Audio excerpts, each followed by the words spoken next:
Welcome to the DTS Fitness Education Podcast. My name is Ben McDonald, and I am here with a South African who lives in London doing a podcast in Canada, and it is Joel Proskewitz. He's a strength coach who deals with low back rehab. Joel, how are you, brother?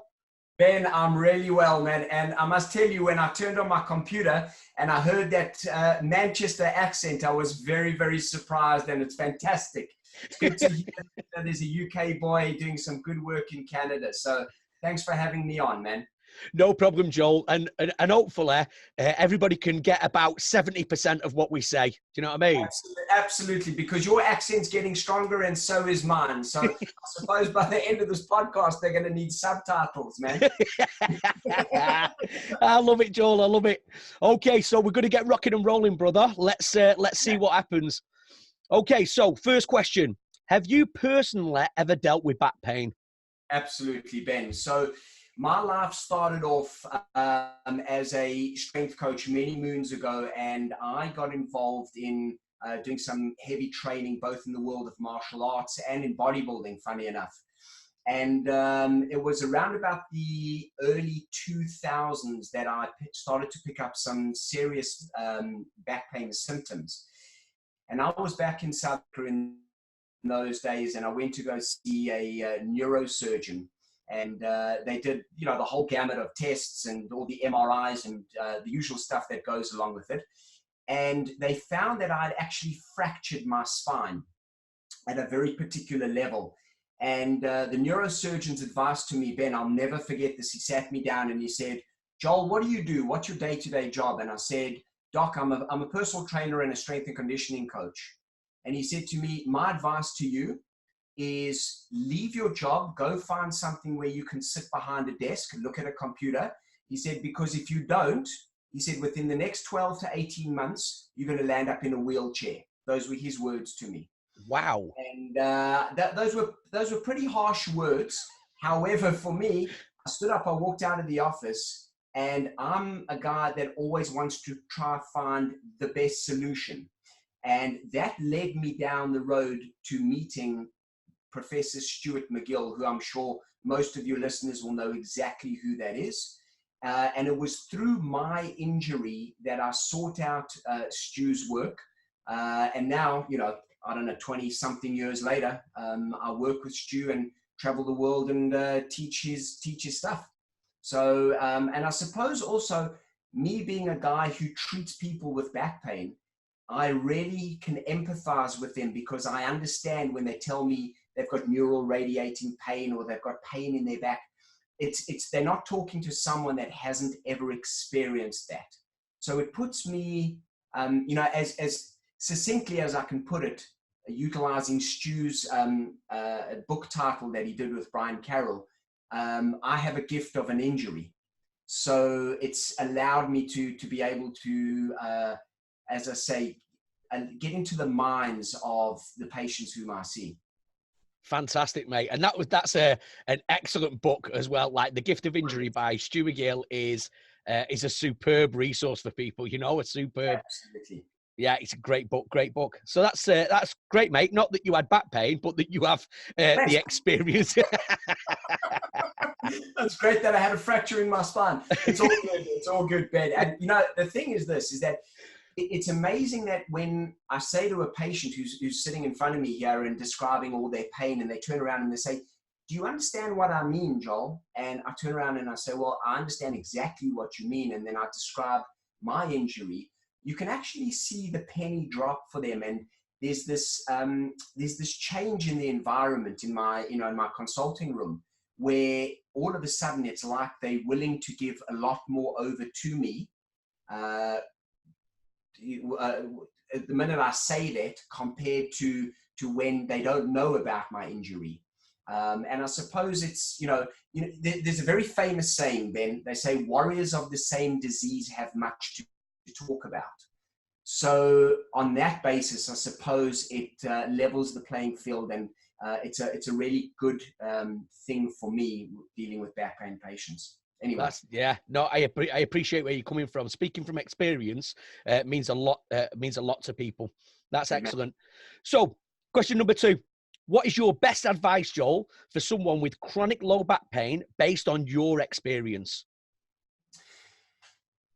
Ben, on my experience and having sought out the expertise when I was in back pain of these so-called, super neurosurgeons and the guys who were the superstars in South Africa in those days, the thing that really struck me was how definitive they were with their resolution after seeing me for only about 15 minutes. And that really bothered me because as a trainer at that stage, my assessments were 1 hour. So someone would come in and, we never had the FMS in those days, but we would do our own version of an assessment and we'd use certain orthopedic tests. So I'm thinking, I'm a trainer and I'm doing an hour assessment. This guy's a neurosurgeon and he's literally giving me from start to finish and looking at my MRIs anywhere between 10 to 15 minutes. And it just didn't quite make sense until I met Stu McGill, and then Stu turned around and said that his assessments were 3 hours long or are 3 hours long. And that for me made a hell of a lot more sense because I had so much to say to the surgeon. I had so much to discuss with him and he literally fobbed me off. So my advice to someone who is living with chronic back pain, instead of trying to find a solution, you need to determine what the problem is first. Because there's another saying that I live by, Ben, and the saying is, you cannot ever find a solution if you don't know what the problem is. Yeah, correct. So if someone is dealing with chronic back pain and they've seen multiple clinicians or trainers or whoever they decide to see, and they still don't have that resolution, I need to beg the question, have you sat in front of someone that has given you a very thorough, in-depth assessment to precisely determine what is going on in your back? And if that is so, they should then have not the resolution to get you pain-free, because pain is multifactorial, but they should at least have a guide, a roadmap to direct you to, from where you currently are to where you want to be. And it all begins with an understanding of what the problem is, man. Yeah, no, I see where you're going with it, mate. And what would you say as far as like, when you, I know we're going to go a little bit off here, Joel, but when you look at the finding out what the issue is, how do you find out what the issue is? With someone who's got chronic non-specific low back pain, how would you find out what the issue is? Ben, I can only speak about me, so I can't speak about anyone else.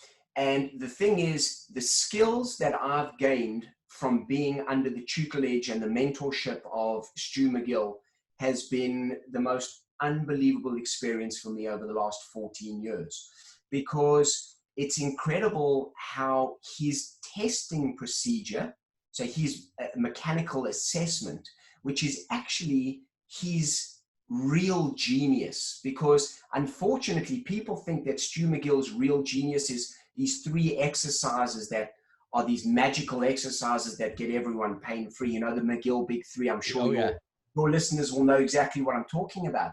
But that's actually not Stu's genius. It's part of. But his real massive contribution to the world of fixing up low back pathologies is his assessment process. Because it truly guides me as the clinician to understanding what that patient and or client can tolerate, what their capacity for work is, what is hurting them. Is it a disc? Is it a bony structure in their back? Can they flex their spine without pain? In actual fact, is flexion relieving for them and is extension hurting them? So for me, just the understanding of how Stu's research was put into a mechanical assessment is the thing that actually has changed my life completely. And I say that with a very stern fact, Ben. So that's what I do, man. Nice. So it's that's how you determine what the issue is, through more of a movement-based protocol. It is. It's a movement-based, so we test, we put people into certain positions. And as I say, we'll take them into extension, we'll rotate them, we'll traction their spine, we'll do a whole host of things. And And based on the outcomes, based on the objective clinical outcomes of that test, that then guides me as to how to prescribe a movement-based exercise program for that particular client. Or in actual fact, as recent as yesterday, I did an assessment and I actually had to refer that particular patient to my surgeon. It is not a problem that I have the skills to overcome, and I need my surgeon's intervention and their set of eyes. So again, it just, through my movement-based assessment, it gives me a lot of information to make the correct decision as to how to guide that particular person. Oh, that's fantastic, Joel. I really like that, where it's like, do you know what? I did all my movement assessment and I thought, I just can't quite put my finger on it. So I just referred them out, you know? Absolutely. You know, the thing is this, Ben, is that, and I'm a true believer of, we need to stay in our lanes. Now, a lot of people would look at me and say, well, you know, Joel, you're not staying in your lane. You're a strength and conditioning coach. What are you dealing with low back rehab for and whatever else? But the thing is, I've been in the orthopedic game for 25 years. Literally, I've spent a very, very small period of my 25-year career as a trainer, and I've spent it far more in the world of orthopedic rehab.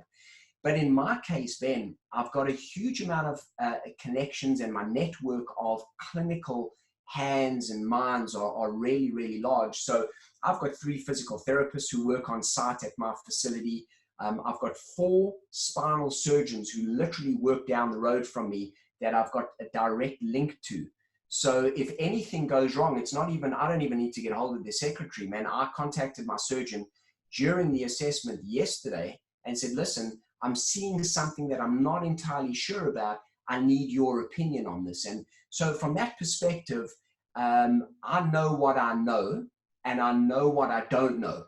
And on that basis, I never ever pull the wool over the eyes of my patient. I'll never tell them that I can fix them up, I can take their pain away, I've got this magical solution. My initial contact with them is, I'm able to give you a very thorough assessment to hopefully determine what is going on. And then we can sit down at the end of that assessment and have a negotiation as to how the best way to take this forward is going to be. And when you put it to a patient in that manner, they are far more accepting of the fact that they have a certain expectation as to when they come in to see you. They just want to have a bit of a better understanding as to what is going on. Cool. No, I think that's really cool, Joel. Thank you for that, my mate. All right. Let's go. Question number 3, my friend. Is there something that, based on your experience, every person with back pain should question? Yes, there is. Flexibility and hamstring stretching.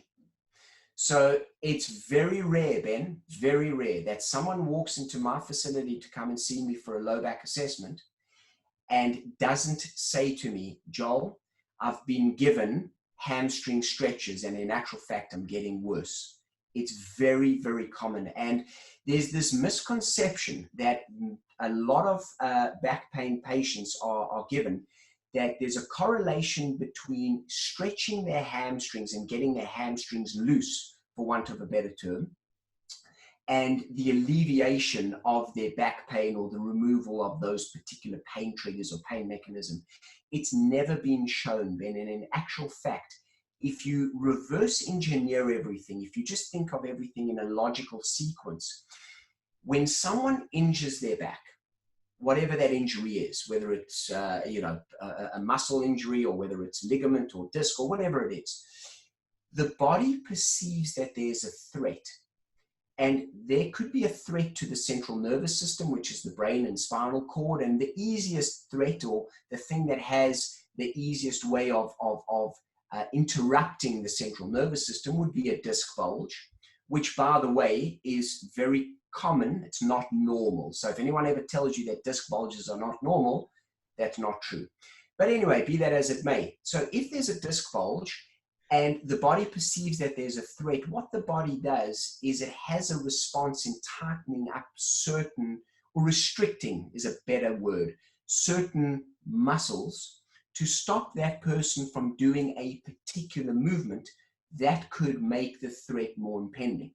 So on that basis, when you look at it that way and you determine what the threat is and what the cause is and the removal thereof, the flexibility, the natural range of motion without you having to force it just comes back over time. So it's very, very rare, as I say, that people come in here and are not offered the resolution of constantly stretching their hamstrings and, that's going to give them the magic pill in making their back pain better. And it's just not true, Ben. So at least I can't speak for every other clinician on this planet. I can only speak for me and what I've seen and my experience, dealing with Stu and my colleague Ed Cambridge. And it's none of us have ever seen that the cause of back pain is due to tight hamstrings. Yeah, I think, the question is, the hamstrings are tight. If the hamstrings are tight, or like, I know for want of a better term, then why? Correct. It's like, what's causing that? You know what I mean? I know, but you see, Ben, when you don't have the skills to understand the why, you then automatically revert to, well, it's a problem, let's stretch it. So, and that's the thing. And there's other questions on the list that we're going to get to, but I'll get there. But I think the very thing is people need to upskill themselves to determine what the why is, right? Yeah. So, why is that happening? And, and again, if you don't know, you don't know. And that's when you refer out. And that's when you've got great physical therapists and chiropractors and osteopaths. And there's a whole bunch of really, really highly skilled individuals out there that I suggest, if you're a personal trainer, you tap into their network and you create a very strong alliance between yourself and these wonderful people. And, two really good brains is better than one. And, so maybe it allows the trainer to be able to expand their toolbox. And in actual fact, for trainers, if they ever sort of presented with a problem like this, where a client poses this particular question or a problem to them about back pain, and the trainer then refers that particular client out to someone, and that person gets better and comes back for training, that trainer is really regarded as someone that's done the right thing, and that client can never ever point fingers at that trainer. So it's a good thing to have a network and to be able to, if you don't understand the why, hopefully you with someone who does. Yeah, I think that's perfect, mate. I think as trainers and coaches, like staying in your lane, and referring to people with certain expertise, who will then in turn, Joel, refer people to you because they don't have maybe the expertise when it comes to movement or whatever is your sort of neck of the woods or strength. Sure. So beautiful, my friend, beautiful. Okay, question number 4, Joel. We are getting through these rapido. When it comes to back pain, what, in your opinion, is something that is rarely addressed or understood? Ben, it sounds like I'm on repeat. What's rarely understood is the cause. And, there's a very big thing that runs around in the world of clinical rehab, of low back rehab, is that people present with non-specific back pain. Now, I'm going to plagiarize Stu McGill here because this is from him. But, Stu will always say in our presentations, there's no such thing as non-specific head pain. There's no such thing as non-specific knee pain.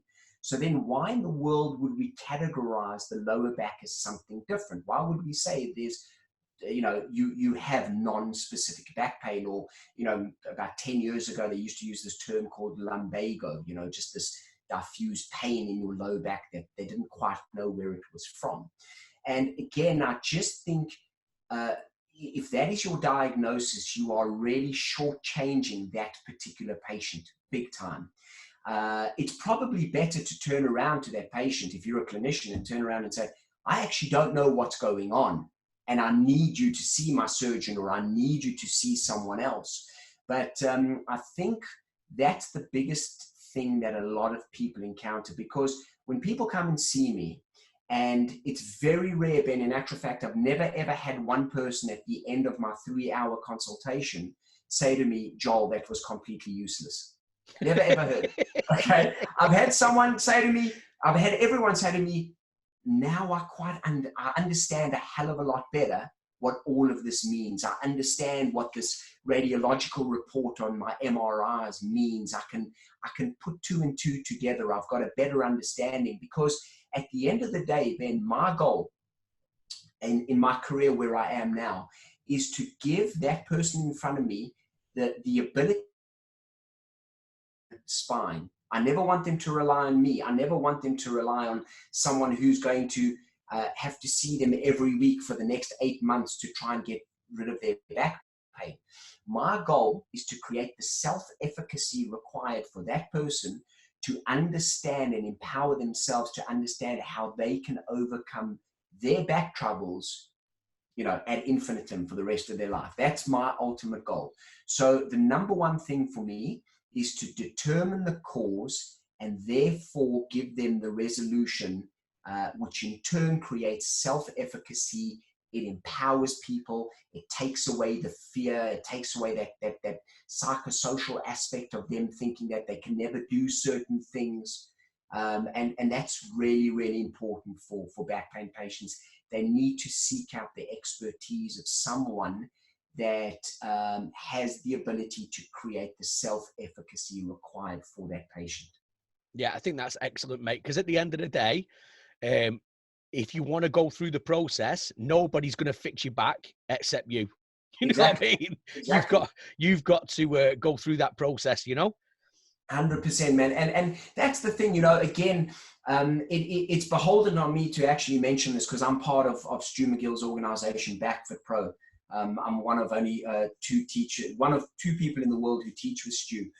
And the thing for me is that a lot of people have this misconception that we create fear mongering and we never want people to flex their spines and we never want them to do certain things. But those are the people that have never actually been to our courses. They've never seen us deal with patients, because it's very, very rare that I ever deal with anyone that hasn't had an element of self-empowerment so that they can look after them, their own spine and their own body. And that's the real goal of what Stu is putting out there in the world today is for people to have the tools to really just be on their own, man, and look after themselves, because that is true empowerment, Ben. That is really true empowerment. So, people need to seek out the expertise of individuals who have the ability to assess properly. Yeah, I thought Stu, The Back Mechanic was an excellent book where Stu spoke about the movement window. And he was like, the movement window, he said, everybody's spine needs movement. It's just that the movement window for somebody who hasn't got back pain is big. But if you've got somebody who's got back pain, the movement window just narrows up. Do you see what I mean? And then over time, as they start to improve that, improve the pain, sort of drop the pain level, the movement window can increase and increase and increase and increase. Do you see what I mean? So I thought it just made sense. I was like, oh yeah, I see exactly what you're talking about. We still need, because movement is medicine, motion is lotion. Do you know what I mean? We still need to get that movement in, 100%. And again, the movement is, or the prescription of the movement or the exercises is based on the outcome of the assessment. Because the outcome of the assessment tells me the tolerance of that particular person's spine, the capacity. It tells me also from a mental perspective where they currently are. Are they phenomenally fearful? Are they a really resilient person that can handle a hell of a lot more than someone who's possibly got a little bit more of a fragile mindset? And all of these things need to be taken into consideration with the ultimate goal of slowly just increasing that movement window or that movement toolbox. And the thing is, another thing, while it's coming to mind, another thing that I would highly discourage back pain patients of believing is when they are told that their back pain should be gone in within a particular time frame. So if you're not better within 3 months, then we need to do this. And if that doesn't work, we're going to give it 6 months, then you're going to probably land up with surgery. Or that's nonsense, because how do we ever know what nature has in store for that particular person?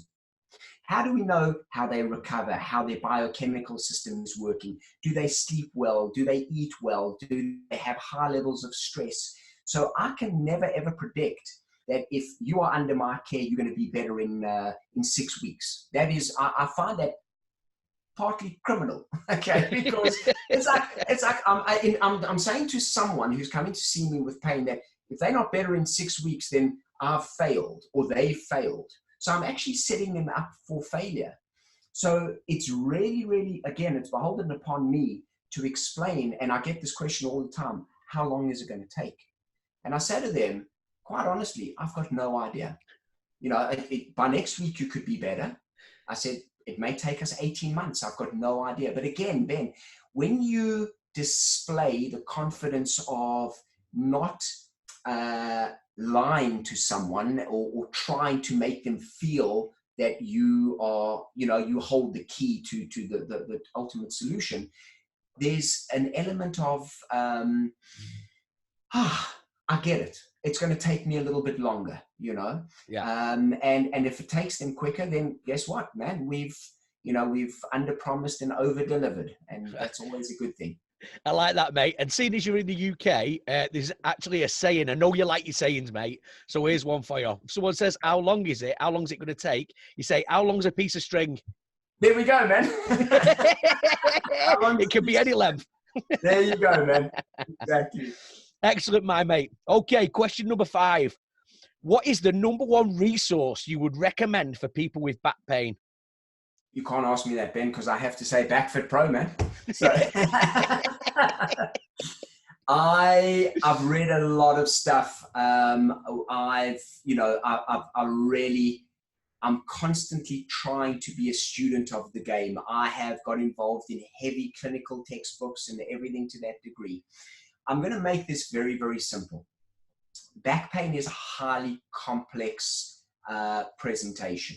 It is very, very variable from one person to the next. And the idea is to gain a very simple insight and understanding into plain and simply how the spine works. And whether you're a clinician or whether you're a trainer or whether you're part of the general population and general public, I still believe that one of the greatest books that you can purchase is Back Mechanic by Stu McGill, because Stu has taken 32 years of a very, very complex study and tried his damnedest to strip it down to its most simple parts so that people can understand it. Now, the funny thing is this: as a clinician, I've dealt with many clinicians before, physios and osteos, and they've all turned around to me and said they didn't think when they originally purchased Back Mechanic that it was going to be as useful as Stu's other textbooks, you know, to their own practice. And they said, in actual fact, it just really put the final piece of the puzzle together for them to truly understand how our minds think and what we do. So it's a fantastic resource. I will still say this, that if people do buy Back Mechanic to try and fix up their own back pain, they still may need to take that book to their clinician to have maybe a more experienced set of hands and eyes administer some of the tests and those type of things. But that's where I would get people to start, because Ben, I can quote so many different books, and you know, included in that would be Stu's groundbreaking work, Low Back Disorders, which is a phenomenal textbook. Yeah. But that's not sort of bedtime reading, man. No, it's a little heavy. It's a little heavy. Absolutely. And excellent. Thanks for that, Joel. Thanks for that. You know, just taking the mick out of my accent. No problem. No, I'm not. I'm loving the accent, man. But it's, I think Back Mechanic is a good place to start. And there's many other books. If you want to get to understand other great clinicians like Robin McKenzie, and you can read the McKenzie method. And so there's lots there. I think the key is this, Ben, for any trainer who's listening: expose yourself to a lot of things. Expose yourself to lots of resources, and listen to everything and believe nothing. Until you've tried it, until you've tested it over and over and over again, where you are confident that what you're doing is going to give you a very objective viewpoint when you are dealing with that client or with that patient, then just keep your mind open. And as I say, listen to everything and believe nothing. That would be that. my thing, man. I like that, Joe. I think that's cool. That's another saying. You were full of sayings, my mate. Thanks, man. I should write a book. All right. Question number 6. How do you hope back pain is dealt with in the future, Joe? Ben, my hope is this. I know that the way that I practice and the way that Stu McGill and my colleague Ed Cambridge, how we all practice, is not probably the easiest way for a lot of people, a lot of clinicians and a lot of trainers, because we have the luxury of seeing people for our assessments for 3 hours. Now, I truly understand people who work in the social healthcare system or the NHS or anything to that degree. They are restricted to half an hour or maybe 45 minutes or whatever it is. My hope is this, that even if you've only got half an hour, and that's what your work dictates that you can do with a particular patient, make that half an hour as meaningful as possible. Determine what tests are going to be suitable for that person. Listen to them and do as much as you can within the confines of the restriction that you have from a time perspective. And my only hope is this, is that organizations like the social healthcare system and NHS and those type of organizations will get to understand that the clinicians need longer time with their patients. Because truly half an hour, you're just literally scratching the surface. You're not even getting into any of the detail. And if people and organizations would allow, it's not even a luxury, it's a necessity for longer time durations for assessments, I think that would really change a whole host of things. Because, as I said to you at the beginning, we can't create a solution if we don't know what the problem is. And in half an hour, Ben, I'm just shaking someone's hand and getting them to sit comfortably. You know, it's so truly my hope is in the world, because my ultimate goal, as is Stu's and as is every clinician and trainer, is to honestly do the best work we can with the skills we have to help the people in pain. And on that basis, my true wish is that the ability for clinicians to have more time with their patients to assess what the problem is would be really satisfying to me. So yeah, that's what my hope is for the future. No, I like that, mate. I like that. You've got to have time to get to the bottom of things. And when people are coming in and they're in chronic pain, I mean, mate, they'd be like, oh, here we go. I'm speaking to another person, you know, they just might, you're not getting, like you say, into the brass tacks, you know what I mean? You're not getting down, digging deep, you know? Absolutely, man. So that would be my hope, man. I like that, my friend. I like that. So, Joel, what has been happening with you, my friend? What have you got going on at the moment? What's happening in your life? Ben, clocking up the air miles, man. That's really what I'm doing. Ben, there's a lot of changes that have occurred in my life recently. So I made a really, really huge decision a few months ago because I run a personal training and a rehab facility in Northwest London. And I've had, since I've been in the UK, which is 14 years now, I've had a huge personal training client base that has really been highly supportive of me and my career path and everything to that degree. And they've been with me through thick and thin, because the last 14 years in the UK hasn't been easy at all for me. There's been a lot of ups and even more downs, truth be told.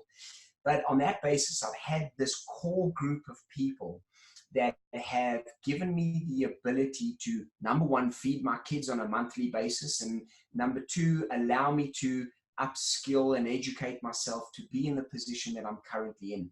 So the decision that I made a few months back, which unfortunately I had to make it, or fortunately, whichever way you look at it, is I've now stopped personal training.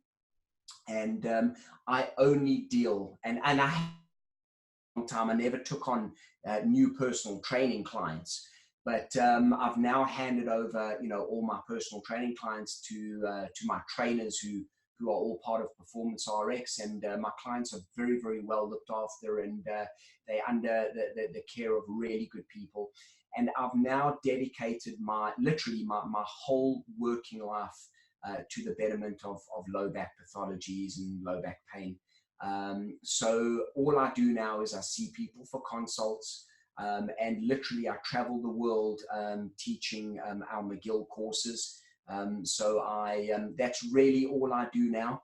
And it's now also given me some time to, again, continue the upskilling of my own educational side of things. So that's really where my life is now. And there's not a day that goes by when I'm not entirely and phenomenally grateful for the life that I currently lead. So that's what I do, man. Fantastic, mate. And anybody who wants to reach out to you, what's the website, Joel? So the website, Ben, is performancerx.co.uk. Excellent. And what we'll do is, for anybody who's listening, that will be in the description of the podcast, along with a beautiful picture of you, Joel. We'll make sure you could ever make this beautiful, Ben. I don't think Photoshop could work, man. Brother, I have been trying for years. Do you know what I mean? And you're significantly better looking than me. Do you know what I mean? I appreciate it. It's obviously our hairstyles that make us like this, Ben. Anyway.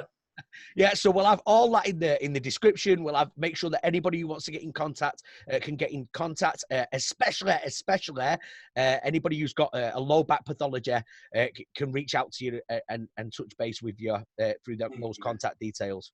Much appreciated. And now, Joel, now is the time. Now is the time for the questions that matter. Okay, good, man. Because everything else is irrelevant.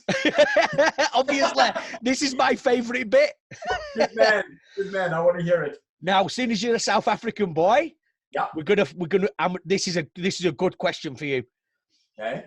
Who would win a confrontation between a great white shark and a saltwater croc, and why? Oh man, because I'm South African, a lion. Because he's on land and he can run away. Okay, between a great white and a saltwater croc, I'm going to have to go with a great white. And for no other reason, because I absolutely love them. I think they are the most unbelievable creatures on this planet. They're agile, they're fast. The croc can be a little bit late for the early show. He's hanging around there and he's not moving, and he's not as on the ball as the great white. So that's my bias, man. So I don't know if that works, man. Mate, do you know what? People say, well, what's the answer? I say, I have no idea. That's why I'm asking you lot, people who are far more intelligent than me, to give me the answer. I've never been asked that before. Maybe it's because Jaws, the movie, had such an impact on me as a kid. I just want the great white to win, man. I hated it when they killed the damn shark. Gotta get his revenge. That's brilliant, mate. I like it. Joel, thank you very much for being on the show, brother. And I'm going to finish it with a go, Joel Proskewitz! Thanks, Ben. Much appreciated, brother. Did you know that DTS Fitness Education are actually An education company, that's right. So if you like what you see and you would like a little more, go to dtsfitnesseducation.com and check out our live and online courses.